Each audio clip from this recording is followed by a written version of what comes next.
Welcome to Bawiq's tutorial for our online shopping app. This mini clip will guide you on how to make an order on our app. Step 1. Open the app and view our available product categories. Scroll up and down to find what you need, or you can also search for a product by keying in the name of the product you're looking for.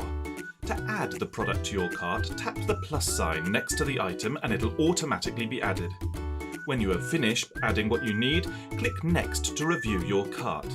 You can then click Checkout to make your order. Step 2.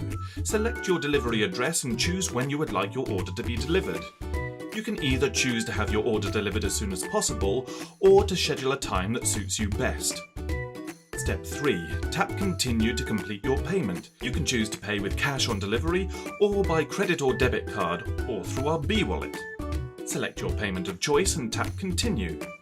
Finally, you can review your finalised order by selecting Place an Order, and our shoppers will begin preparing your delivery. You have now successfully made an order and can expect it to be delivered at the time you have set. Enjoy shopping with Bawiq.